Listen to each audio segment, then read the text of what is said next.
संबलपुर रे अबिकल पुरी ढंगरे चली रथयात्रा पुरी रे जेमिति नीतिकांति रथयात्रा आयोजित होता है से भली कुनी रथरे रथयात्रा करने को चेष्टा करिसेंती संबलपुर रे ज्योतिरादित्य महांती 4 वर्ष हैला से एहा करुथिबा बेले एहाकु नै बेस खुशी अछंती तांको परिवार पुरी रे जेतेबेले चतुर्थामूर्ति स्नान कराए एठारे मध्य सही समान समय रे कराए स्नान यात्रा जेतेबेले महाप्रभु श्रीमंदिर पहंडी रे बाहर को बाहरती एठारे मध्य सही समान समय रे कराए चतुर्थामूर्ति पहंडी पाठ पढ़ा सांग को परिवार समर्थन को नहीं प्रतिवर्ष अक्षय तृतीया ठारू ज्योतिरादित्य आरंभ कर दियंती रथयात्रा प्रस्तुति प्रथमे रथ पई काठ जोगाड़ पर अक्षय तृतीया ठारू आरंभ हुए रथ निर्माण काम निजर सूक्ष्म कला जोगु खूब कम समय रे 3 रथ को अति सुंदर भावे तैयारी करती ज्योतिरादित्य पुरी सह ताल मिले कुनी रथरे महाप्रभु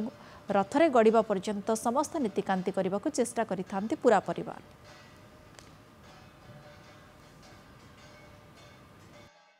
बहुत भल लगे हाँ पुओ तो ठाकुर नीति रीति की बेसी इम्पोर्टाट दिए किसी जमीती कमी न हो चेष्टा करे से भाया सब जगन्नाथ रीतिनीति की फॉलो करने करे भी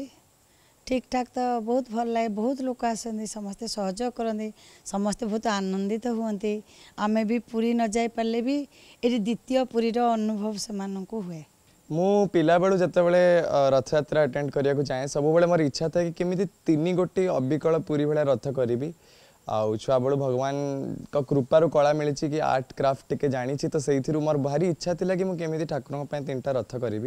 जो बड़ हेली परिवार बहुत सहयोग मिलता एज इट इज पूरी भाया कर चेष्टा करते भगवान को कृपार आम सफल हो पार्छ। ये जो रथयात्रा होता हाराहारी 700 ରୁ 800 लोक आसते एवं रथयात्रा देखिकी आनंद उपभोग कले ठाकुर को दर्शन करी आशीर्वाद भिक्षा कले आमर आग को पुणी बाहुड़ा यात्रा अच्छी बाहुड़ा यात्रा रे आम आशा करुचु जे हाराहारी माने 800 ରୁ 900 लोक पुणी आसबे एवं ठाकुर को दर्शन करी ठाकुर कृपा भिक्षा लाभ करेंगे। जय जगन्नाथ।